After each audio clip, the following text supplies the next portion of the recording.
we made it to Tuesday, so hey, man, that's something to look forward to. Hopefully, we can get it all the way to Friday. All right, y'all. Without further ado, we're gonna go ahead and get into it for part two of Killer Frequency. If y'all are new to the channel, please like and subscribe. If y'all are returning subscribers, welcome back. It's good to see y'all again, man. Hell yeah, let's hang out. Let's get to this game, man. Let's go ahead and let's try to put an end to the whistling man. All right, y'all. Let's get into it.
Sorry about that, y'all. I just had to check my system real quick just to make sure everything was running good, but now we're all up and running good. It seemed it was lagging out a little bit there. I thought I was going to have to restart it here, but yeah, it looks like we in, man. Alright, let's go ahead and let's start her up. Let's go.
A key? Was this always here? I must have missed it when I brought everything upstairs.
Peggy, give me some warning before yelling down the intercom. Sorry. Buzz the intercom when you find something and want to discuss it.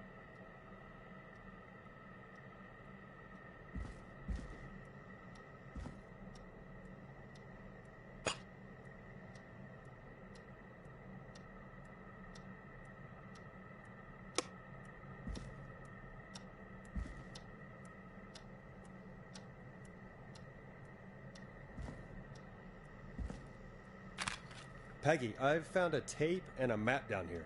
A map of what? Looks like it might be to somewhere in this storage area. Weird.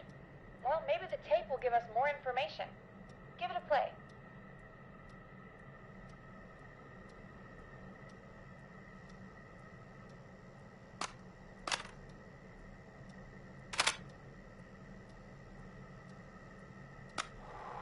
George Barrow, 1968.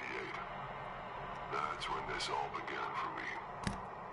Follow the maps, find the tapes. I'll be waiting. Wait, George Barrow? We all heard that he drowned after a night out drinking. Was it actually Clive? Has Clive really been the whistling man for that long? He says I need to follow the maps and find the tapes. I guess that's what this map is about. I think we need to see what else is hidden down here. Be careful, Forrest. Keep looking. Buzz the intercom when you found something.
Time of autopsy is 7 a.m.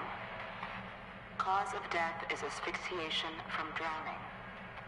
The degree of rigor mortis indicates that the subject has been deceased for 5 hours. That puts the time of death...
Small lacerations to arms, legs, and face, typically obtained by running through foliage. Severe blistering to the feet, as though the deceased had been running without stopping.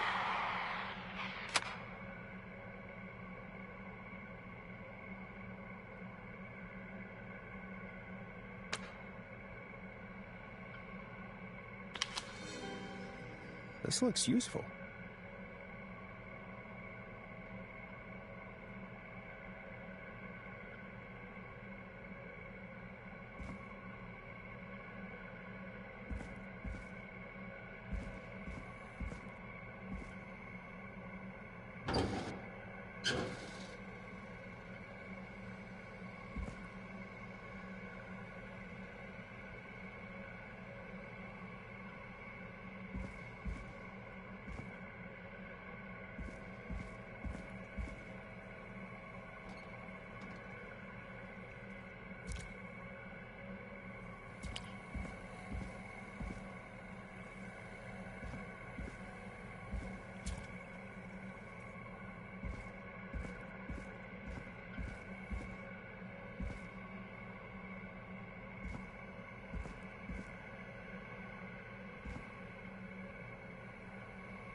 Additionally, there appears to be a post-mortem injury to the arm. It looks like it was trapped in a car door.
Preliminary toxicology results shows no signs of inebriation. However, a high amount of cortisol was found, indicating elevated levels of stress in the immediate moments before death.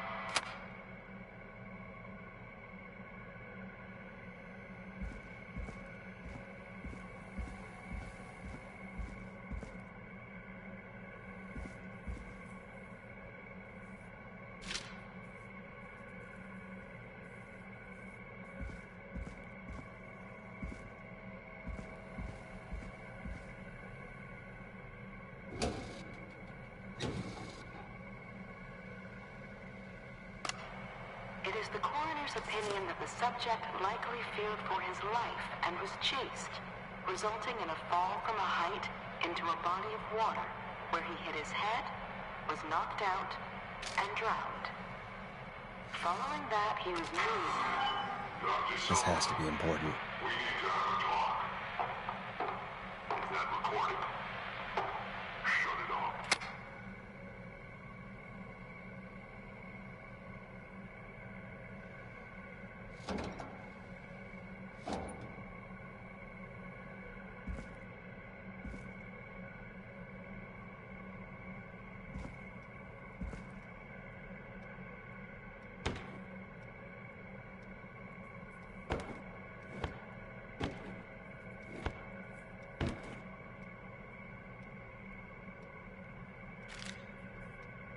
Ooh, a new vinyl for my collection.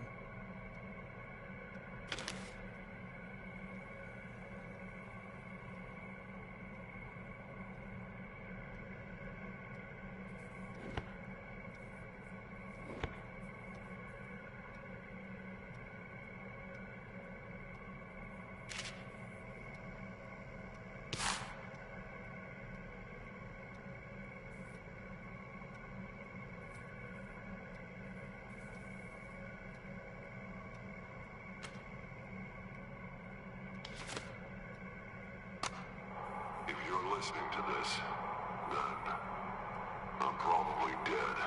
What the... I'm a man who likes to stay informed. I've got subscriptions to newspapers all over the country. A few weeks ago, I noticed headlines cropping up in those papers, one after the other. Each headline about a murder. Each murder, the death of someone I knew almost 20 years ago. And each one drawing closer to Gallows Creek. Drawing closer to the anniversary. None of us are innocent, but I don't think we deserve killing. All I hope now is that I can save some folk from the worst that I can. I don't know. Do something to make up for what I did back then, I guess. I didn't kill anyone, mind you, but that's past mattering. Now, there's more I could say, that I should say, but my employer made it clear that my family would pay a high price if I ever spoke out. So, hopefully I've said enough for you, listener, whoever the hell you are, to start putting the truth together. What the hell? Peggy is not gonna believe this.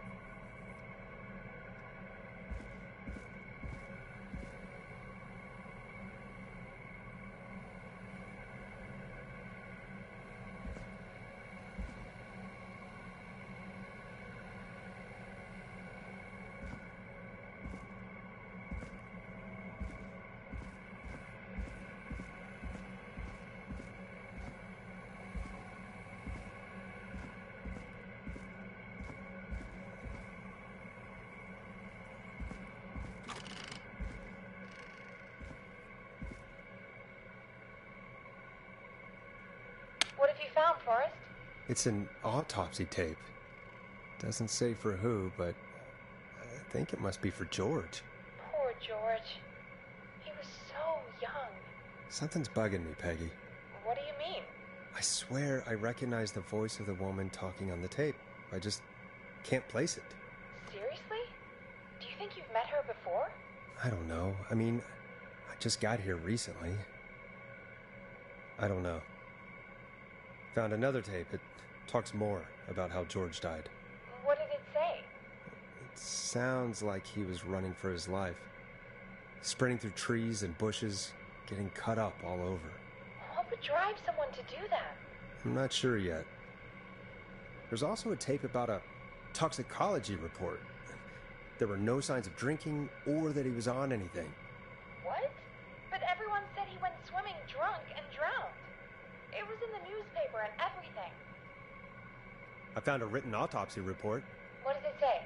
According to that, it's just like you said at the start. George drowned after getting drunk. Said he liked to fight, too. But that contradicts the tape. I know. And I think I know why. There's a note with the report that says, "I'm sorry I made you do this, Virginia." If it was on the autopsy report, then Virginia must be our coroner. Wait, the caller from earlier, when we had to call the takeout restaurants, wasn't her name Virginia? We need to call her back once we finish down here. It looks like she might know something about what's going on. I found a tape that introduces a new detail to the story. Post-mortem injury. Apparently, his arm got caught in a car door. A car door? Yeah, after he died. How do you suppose they can tell? How can they tell? I'm a radio producer, not a coroner. The written report I found doesn't mention it at all. How did his arm get trapped in a car door after he died? Unless he got it when the police collected his body, I guess someone else must have moved him after he was dead to where he was eventually found. But the report, what is going on here? I found a police report. Mentions a friend from earlier, Sandra Sharp. Sandra. The jazz runner? That's right. She found George's body washed up at the reservoir. The reservoir? Yeah? What's strange about that? George got cuts from running through foliage, right? But there's no forest around there. Also, how did it wash up at the reservoir? What do you mean? Reservoirs don't have tides. But that's what the police report said. It's not possible, though. I did a school project on reservoirs and got an A. But, yeah, not important right now. The important thing is that it doesn't make sense. What are you suggesting, then? That the body was originally found somewhere other than what the report suggests? That the sheriff tried to cover it up, but accidentally let something slip? Something like that. I think. Well, Sheriff Matthews wrote the report. If he hadn't been eviscerated, we could have asked him. True. But Sandra is still alive. Once we're done down here, we should give her a call. In another tape, the coroner comes to the same conclusion as I did. George was running from something. Maybe an animal? Maybe, but then there's this next bit, where the coroner thinks he was moved post-death. So she agrees with us. At the end of the tape, someone burst in and demanded Virginia stop recording. I think it was Clive. This is starting to make sense now. This is a conspiracy to cover up what happened to George. I think I found Clive's last recording. I think Clive might be gone. Gone? I found a confession. Not for any killings, but for playing a part in covering up George's death. He left this behind in case he died. He hoped someone would find it. Do you think the Whistling Man already got him? Possibly. We've had a lot of callers tonight, but maybe not every victim made it to the phone, you know? We don't know how many there really are. Christ, Forrest, that's dark. I know, but Clive said he had read about other murders in other towns, and that the murders were all folks who knew about the incident. And the killings were getting closer to Gallows Creek. He said he wanted to do something good for once. The board in his office. He wasn't tracking people down to kill them. He was tracking them down to save them. Ugh, why didn't he just come out with all of this? He said his employer threatened his family if he spoke out about any of it. His employer? The one who orchestrated the cover-up? Oh, Clive. I'm sorry for thinking you'd killed all those people. Do you think you found everything? I think so. Forrest, what's going on here? Someone wanted that boy's death to seem like an accident. And they hired Clive to make it look that way. Come back upstairs when you're ready. We need to figure out our next step.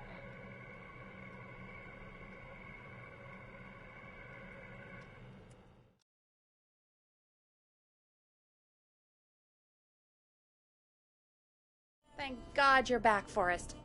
I've been running out of stuff to pad our airtime with. Peggy, you work in radio.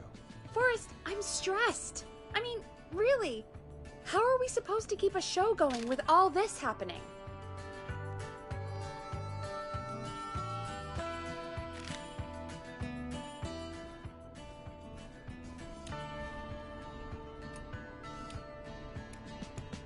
This is our job, Peggy.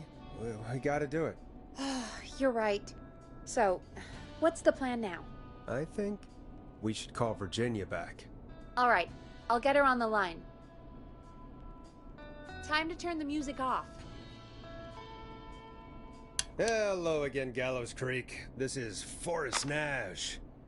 We're circling closer to the truth behind tonight's events. To this end, we're calling back one of our earlier callers, Virginia Sullivan.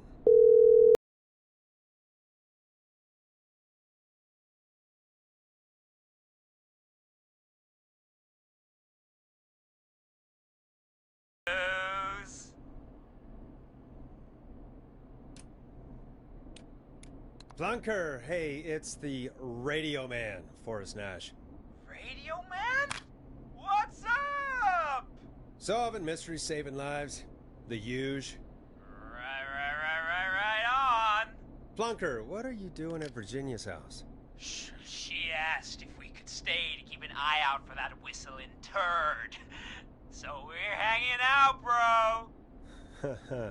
Well, that's big of you, Plunker. No, it's nothing. Can I speak to Virginia? Sure thing, Radio Man. I'll just go get her. Who is this? Hey, Virginia, it's Forrest. I'm glad you're still okay. Oh, Forrest. Sorry, I'm still jumpy.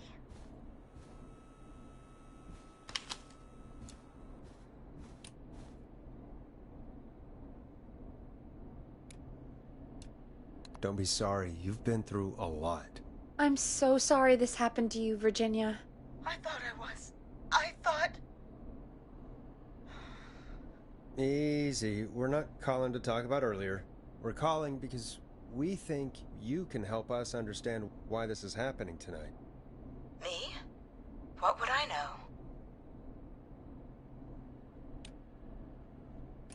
Well, can you think of any reason why you'd have been targeted? No, I don't think so. All right. When you were attacked earlier, you mentioned a name. Clive. I don't know what I said then. I was petrified, Forrest. Clive's the janitor at our station, and we know you spoke to him in the past. Forrest, please. You don't know what you're doing. He'll come for me. Virginia, it's okay. Clive won't be coming after you. We think Clive's dead. Dead? But isn't he? He's the whistling man, Forrest.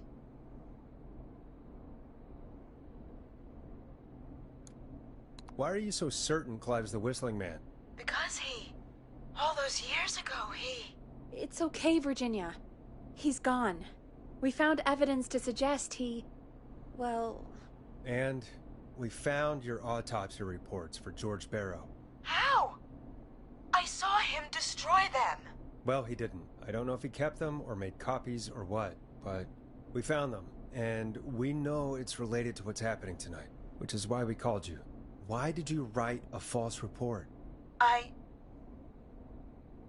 right. One day, I came into work to find a boy on my slab. and as I finished the autopsy, this man, Clive, he just burst in, and he started making demands to give over the reports, to falsify what I found. Of course I said no, but, well, when someone wants to make you do something, they can use the carrot or the stick. For me, he used both. You see, my sister is sick. She has a chronic condition that's never going away. It's expensive to treat, and it was getting to where I couldn't afford it. And Clive promised me that his employer would pay for my sister's treatment if I did what he said, and that if I ever spoke about this, he'd beat me to within an inch of my life. I don't know why he had me do it, but my sister needed me. You have to understand, she needed me. We understand.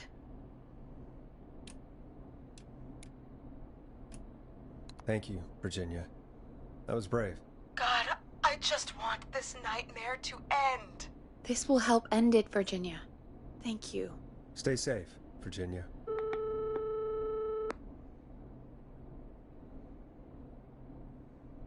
So, Virginia's tied up in all of this. Clive threatened her to keep quiet about George's death. But for who? Why cover up these details? Well, we know Sandra was involved in George's death. Do you want to call her? I do. Alright, but before we go asking questions, I think we should know what we want to ask. Is that fair? Yeah, we need to ask her about finding the body. She was the one who discovered it, but something just doesn't add up. 100%. She knows more than she's saying. I wonder what she's hiding. We'll hopefully find out soon. Anyway, just be careful when you're talking to her. Don't push too hard. We don't want her to hang up. I'll be careful. Alright, calling her now. Hopefully she's at her jazz studio.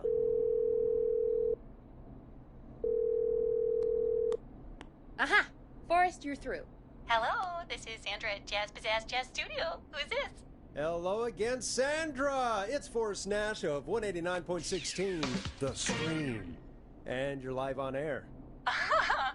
Oh, I always thought folks called into a radio show, not the other way around. Howdy, Jazzy. What can I do for you? Well, we're trying to understand what's behind the attacks tonight. We had a few questions. Why, Forrest, of course. Heck, after the way you saved my life, I'd say yes to just about anything you asked.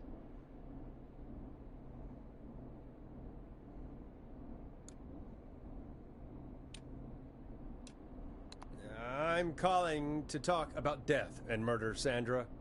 Be serious. Now you go right to it, huh?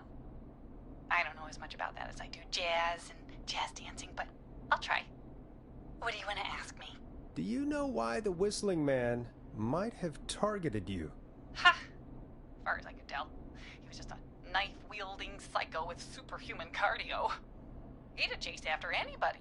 Right. Well, we think he might be chasing specific people. People who know about the death of a boy named George. Oh, I don't know anything about that. Sorry.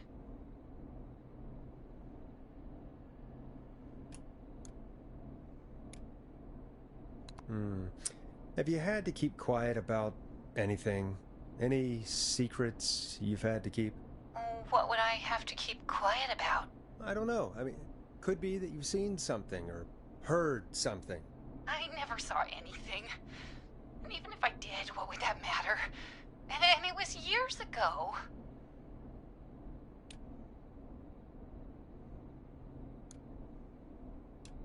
Drop the act, Sandra. You know something.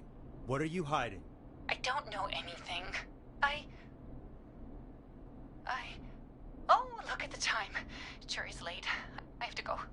I'll drive home now, or just drive. I'm sorry. Well, I might have gone a bit hard on her. a bit? All right. Let's just move on. Well, folks, if anyone out there has any thoughts on what's going on tonight, please call in. That's good timing. We've got a call waiting just this second. Welcome to 189.16 The Scream, with me, your host, Forrest Nash. Hi, Forrest.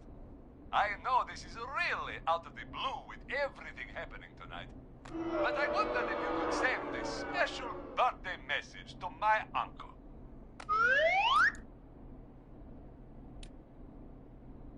You want to do that now? Really?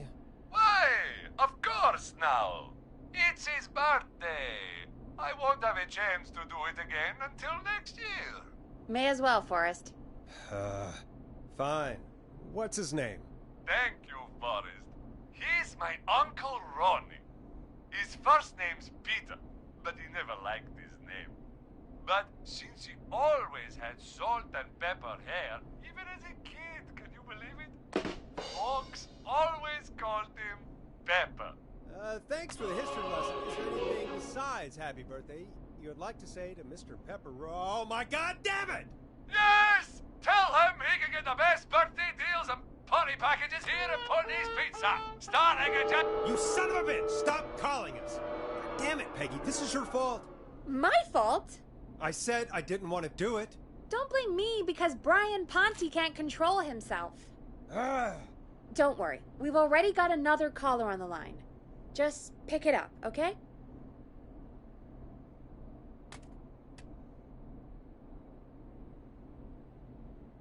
This is 189.16, The Scream. I'm Forrest Nash. You're on the air, caller.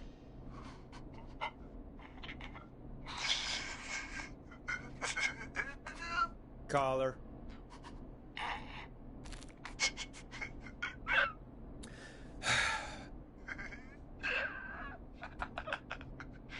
Ponte? Ponte's Pizza always delivers! Come rain or sleet or whistling man, we'll be there!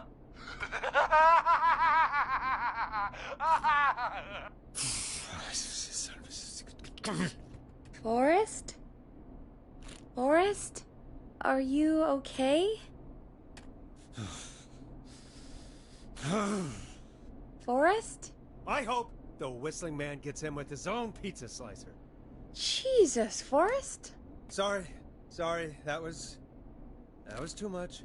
It's okay. It's been a high-stress night. Don't worry about him anymore, okay? Not for tonight, anyway. I think he's spent for now. We've got another call, whenever you're ready. Folks, don't spend your money at Ponte's Pizza. That's all I'm gonna say about that. Moving along, I'd like to welcome another caller to 189.16 The Scream. With me, Forrest Nash. Who may I say is calling? Well, hello again, Forrest. Dawn. Dawn? We played your song, Long Ride Home. Did you hear it? Can you tell us? Never mind that now. First, I'm calling because I need your help. Dawn, we had a deal. Kept my end. Who is the next target? Oh, it's too late for that now. I'll be the judge of that. Oh, fine. Chuck Brody was the next target, but that ship sailed.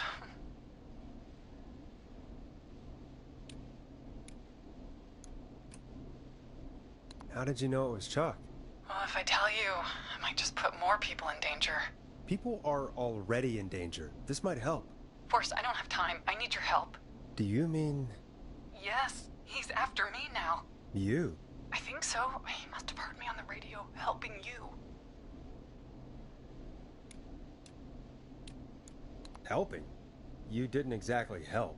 Maybe I've been helping more than you know. I was out following a lead, trying to work out who would be next, after Chuck. And what happened? And I started to feel like I was being followed. I came back to my apartment building, but this newfangled security system has me locked out. I need you to help me get inside.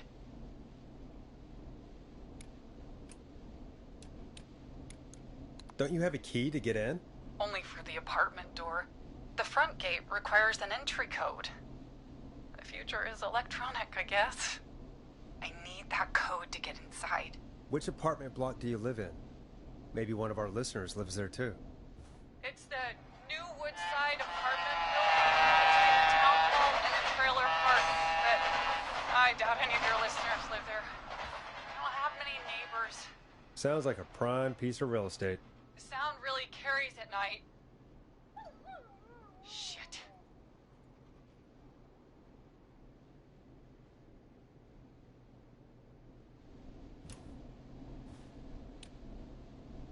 Sounds like a noisy part of town. It is. Boy, I wish he'd muzzle that thing and... Oh. And now he's blasting David Scopo out of his window. This night can't get any...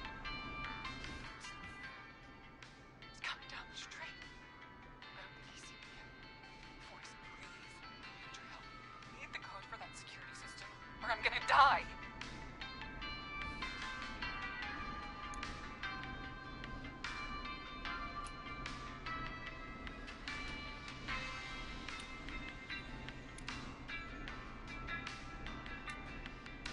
What's the name of the security system? There's a sticker on the box. It says Starling Security 4000. There's a keypad, and it looks like it wants a 6-digit number.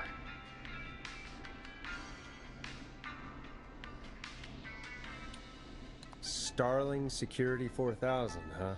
That's right. Very newly installed. I need the key code before the Whistling Man gets me. Yeah, of course. Don't worry, Don. Thank you, Forrest. I knew I could count on you. I'll sit out of sight. Call me back soon. All right, folks. Here's a little tune for you all to enjoy while I try to break Dawn into her apartment. You were pretty quiet there, Peggy. Forrest, was it just me? Or was there something... It wasn't just you. Something was weird about that. Yeah. Well, I'll tell you what. We have a Starling 4000 or whatever here at KFAM. Clive bought one for the station. Maybe we can find something to help. But to help someone.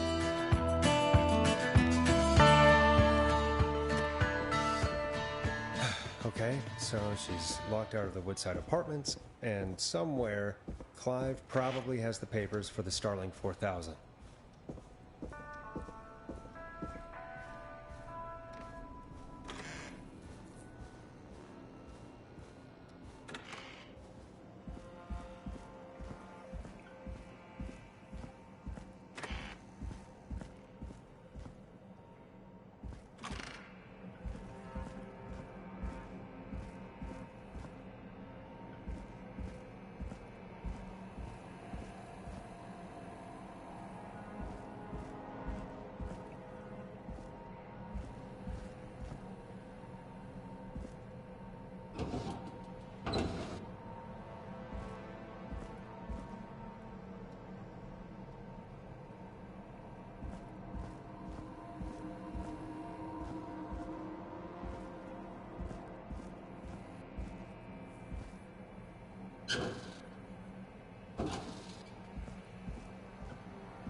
Starling 4000 user manual. Ah, these codes should come in handy.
Welcome back, Forrest.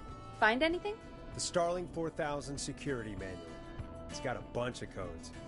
Good. And did you find anything else? Nothing, except the manual. All right. Well, I'll get Dom back on the line then, Forrest. I'll let you take it from here. Thanks, Peggy. When you're ready, shut the music off. Line 1, whenever you're ready.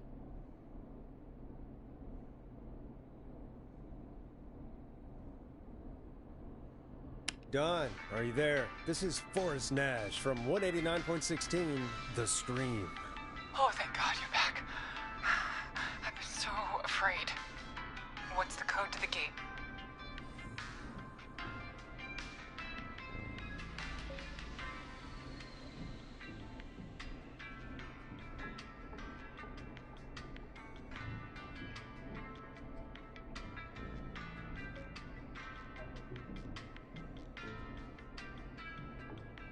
The code is 715914. Thank you, Forrest.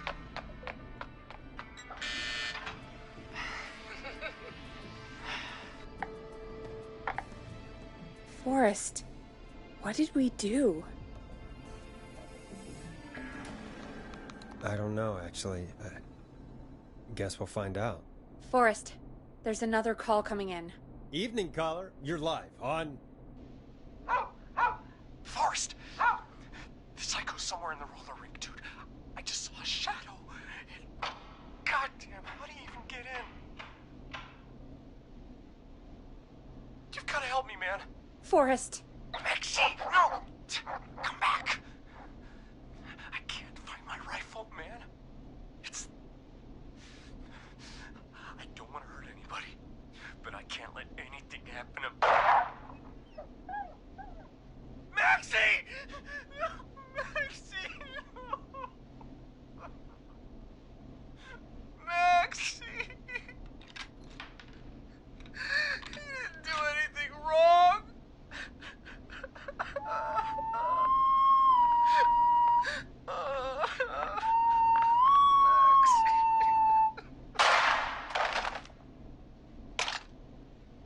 Thanks again, Forrest.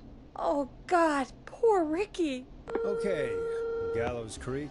Here's some music while we process what just happened.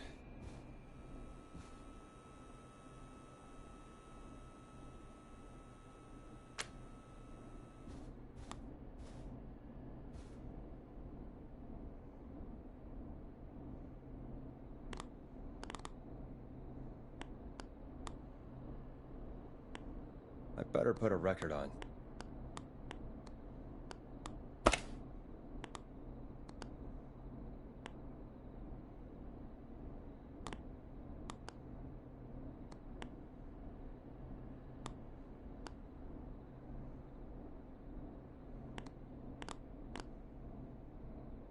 Dead air is a crime, Forrest.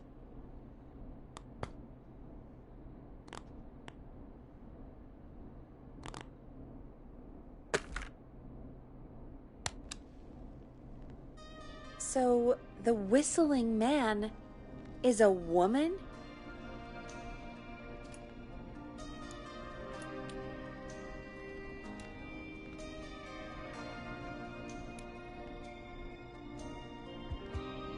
I know. I can't believe it. She called up. You spoke to her multiple times.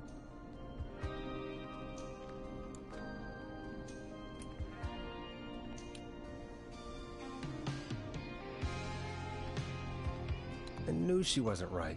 Is that right, Sherlock? Why do you think she requested that song?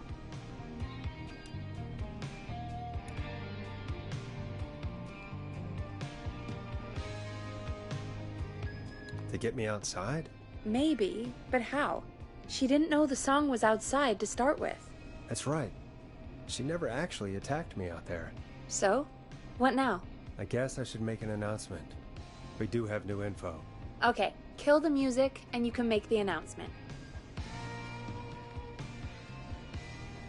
Okay, you're live in 3, 2... Hey folks, this is Forrest Nash here. I hope you're all safely locked inside. For those of you listening to that last call, you might be wondering what to make of it all. Here's our take. We now believe the killer is actually a woman. One who might manipulate you into letting her in before she attacks you.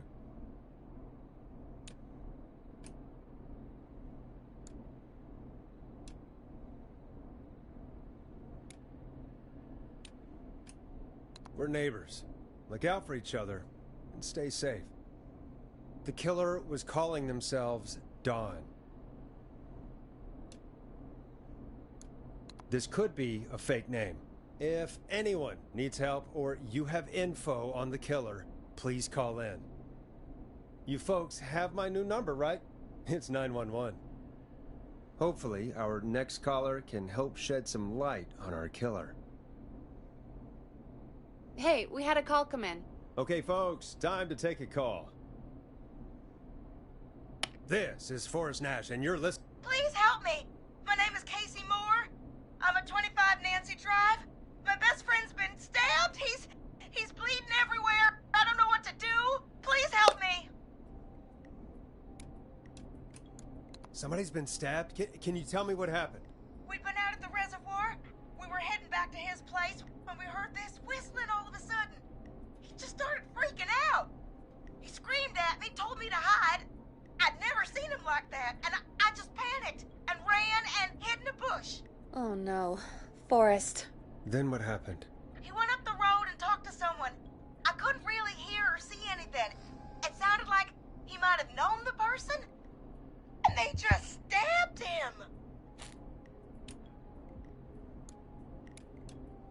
Casey, was he talking to a woman? I don't know. They had a mask and wore all black. That's all I know. Please, we need help here. I'll get you help, but I need to know. Where did the masked person go? They left. They left him to bleed out. I waited until they were gone, then dragged him into the garage and called 911. Wait, why didn't she make sure he was dead? I don't know. I think I heard them say something like, "It's not so funny now, is it?" before they left, but please, he needs to get to the hospital. I can't drive, so we need an ambulance. Forrest, the ambulance was destroyed in the explosion at the gas station. You should get all the info you can.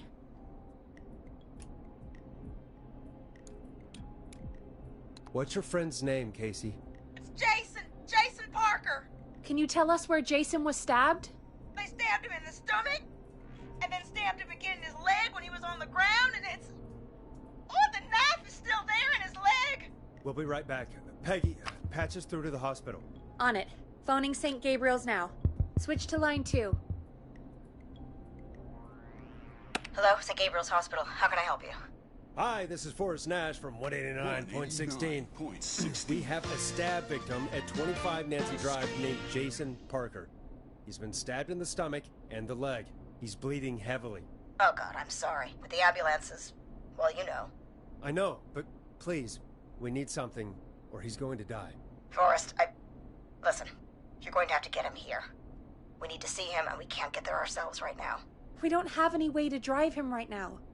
And even if we did, he's bleeding out fast. All right, listen. We need to buy him time to get here. That means stopping the blood first, and then finding someone to stabilize him. To stabilize him, you really need someone with first aid training. Do either of you have any? No. Me neither. Damn it. I'm really sorry about this, but I have other patients who can't wait. All I can do is talk you through the procedure as quick as I can, and then leave the rest to you. You think you can handle that? We don't really have much choice. Hit me. Okay, from the top. If he's bleeding out, then you need to get him comfortable and try to stem the bleeding. Lay him down. Apply continuous pressure directly to the affected areas. When the bleeding slows, get a clean cloth of some kind and hold it over the wounds. Get them comfortable. Apply pressure. Clean cloths when slowed. Got it, I think. You said he was stabbed, right? If the object he was stabbed with is still in him, don't take it out. It's stopping the worst of the bleeding right now. If anything, you should secure it so it stays where it is. I wouldn't have thought of that. It makes sense, though. God, that was a lot of info. But I think we can handle this. Glad you got it so far, because there's more to go.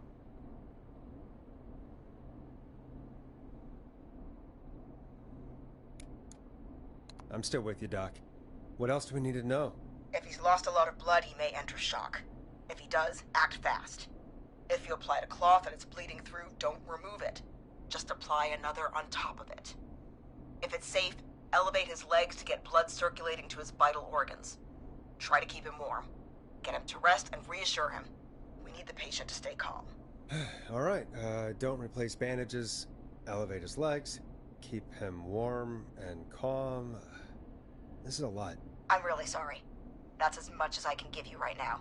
Try to stop the bleeding, find someone to get him stabilized, and get him here as quick as you can. Good luck. All right, Forrest. Casey's still on line 1. Hello? Hello? Forrest, are you there?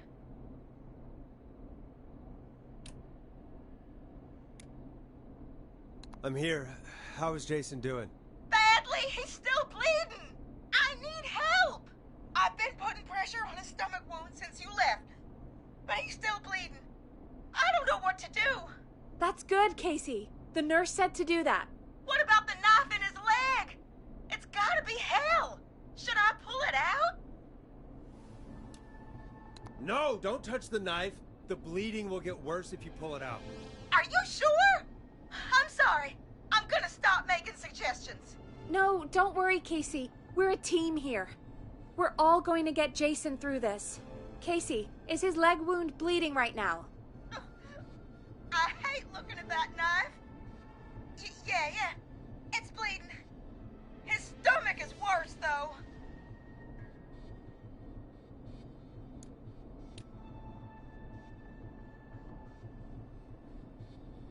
I think we need to secure the knife so it doesn't move around. Do you have anything you can tie around it? Yeah. There's some laundry piled up on top of the dryer, some cloths on the hood of the car, and what else? I guess I've got my jacket.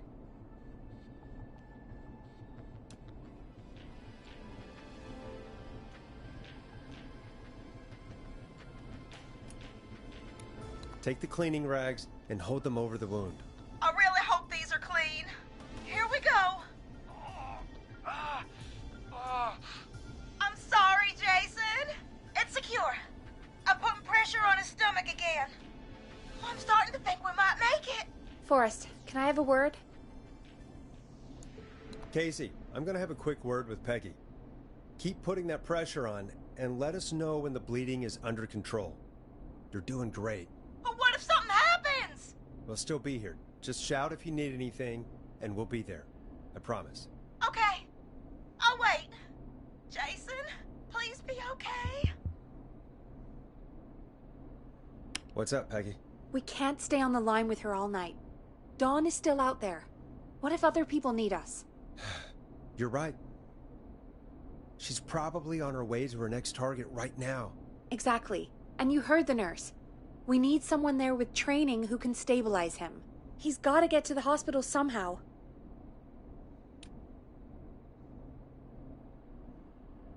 Any suggestions, Peggy? I might. A little before you started working here, KFAM did a mandatory first aid training course. Me and Karen missed it because we were away on a producer getaway. You skipped it, didn't you? Never mind. So, how does KFAM's first aid course help us? Casey said they're at 25 Nancy Drive, right? Yeah? Why? They put up a bunch of cheap houses around there about 10 years ago. So a bunch of people here at the station live around there. Do you think any of them could help Casey and Jason?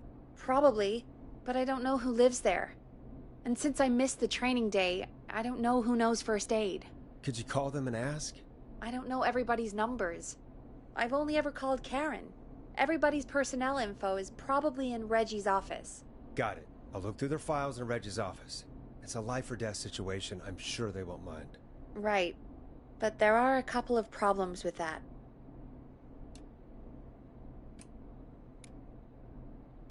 Go on. It's sensitive information, so Reggie probably locked it in his safe.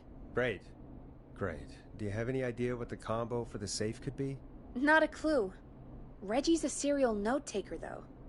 Maybe something in his office will give it away. Right. There is something else. I'm not gonna like this, am I? Have you ever heard, the future is floppy? Peggy, what the hell are you talking about? I'm talking about floppy disks. Floppy disks are like these futuristic things that have information on them. You put them in a computer and they do something. Peggy, I know what a floppy disk is.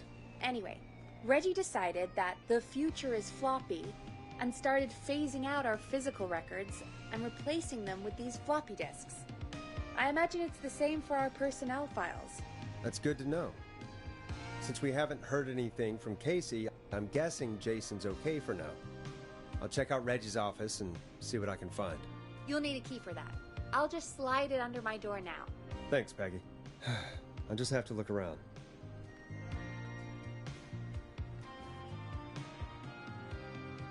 Good. I'll patch my mic down to the office, so you'll hear me over the intercom.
Looks like I need a 4-digit code.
Could this be it?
that's not working. Must be something else.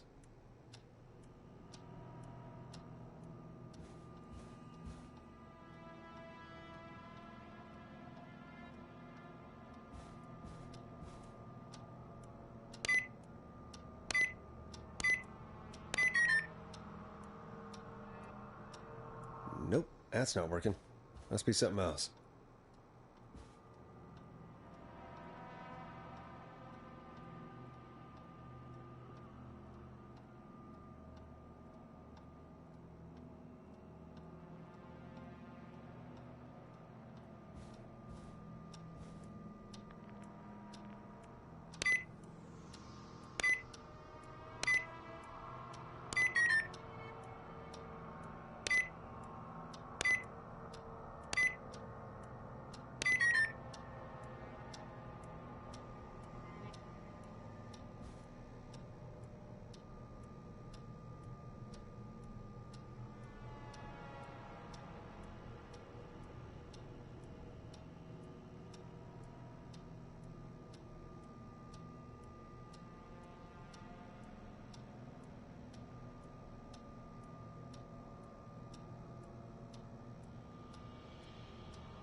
Nope, that's not working. Must be something else.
Nope, that's not working.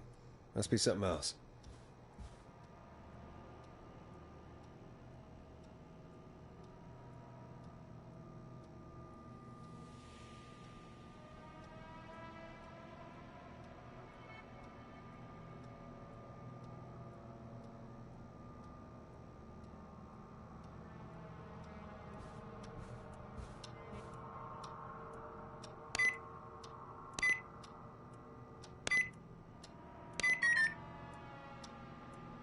Nope, that's not working. Must be something else.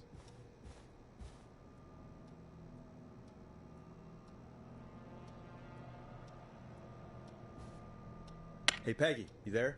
Yeah, I'm here. Did you find what we need? I can't figure out how to get into this stupid safe. No worries. We still have a little time. Reggie writes almost everything down somewhere. I'd recommend you start reading. I'll have a look around. You're probably right. I'll let you know when I find something, or don't.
Could this be it?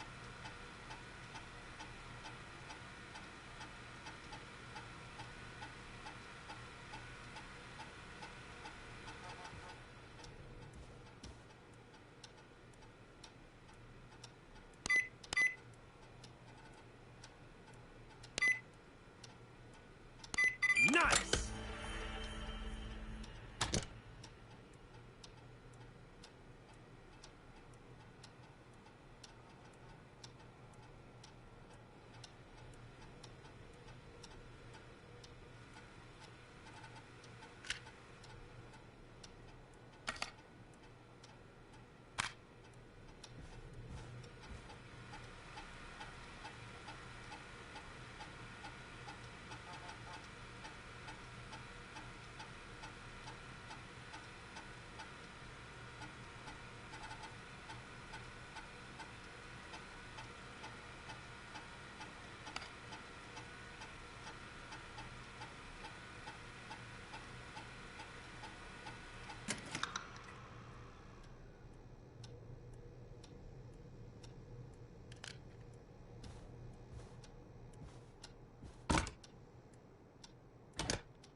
Well, alright, y'all. This is where I'm going to end the stream for right now. I'm going to pick it up again a little bit later, and we're going to run through all these floppy disks and see what's on them. Probably starting with Peggy's just to see what all these are about. But alright, y'all. I'll catch y'all in a few. I'll catch y'all in a little while, and we'll continue this. And hope everyone continues to have a wonderful and great day, man. And thank you for joining the live stream. And keep on keeping on. And I'll see y'all in the next one. Later.